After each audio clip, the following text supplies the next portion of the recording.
now. Isla was due back in less than 5 minutes, and they hadn't gotten a single decent shot of the cat. Let's be real. What client would want to work with such a demanding, fussy model anyway? Still, Scout didn't want it to look like she didn't have things under control. He doesn't like those. The cat's owner shook her head and pointed at the feather toy. It won't work.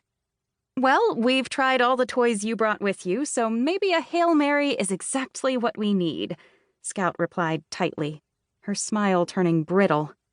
Lord, give her strength to deal with this woman.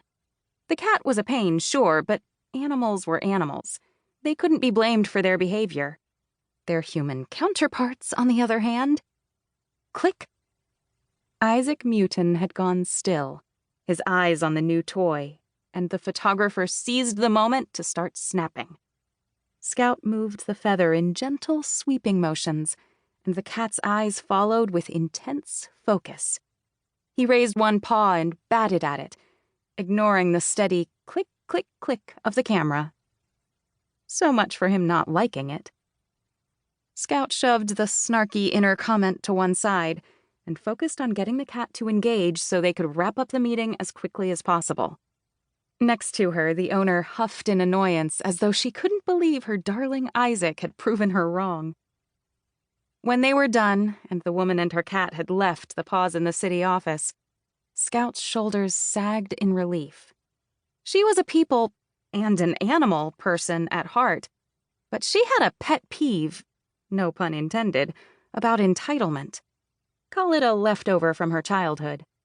Her mother's legacy was little more than a collection of emotional scars and personal quirks, but she had taught Scout one very important lesson.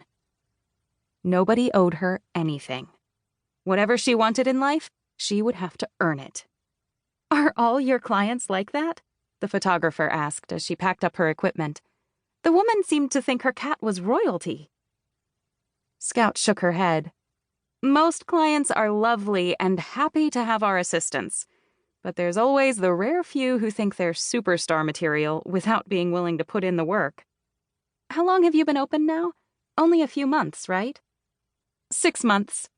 Scout couldn't help her beaming smile. It might not be her business, but she was damn proud to be part of it.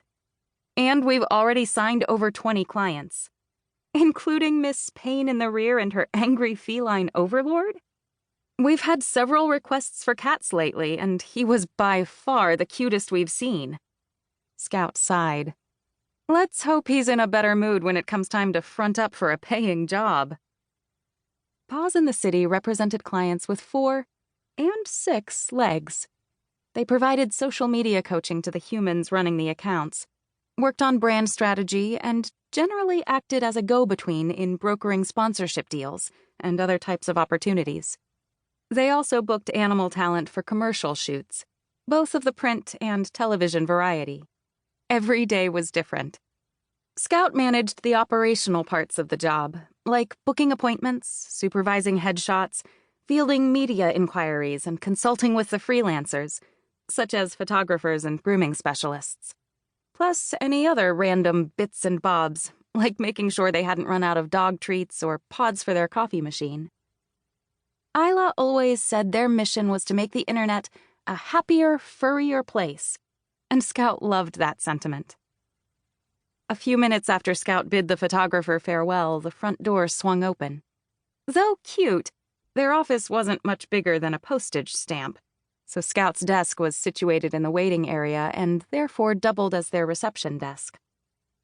Isla breezed in, a wool coat slung over one arm and her long, dark hair bouncing around her shoulders in soft curls. She was dressed in a pale blue blouse, fitted black pants, and a killer pair of silver stilettos, a much fancier outfit than what she usually wore in the office. Black, though it was one of Scout's favorite colors, was not the best when working with their furry clients. But Isla had been at an important networking event today, so there was no need to worry about dog fur. "Those shoes!" Scout gasped. "Wow! They're gorgeous, but they've been killing me all day." She dropped onto one of the pink velvet seats lining the far wall and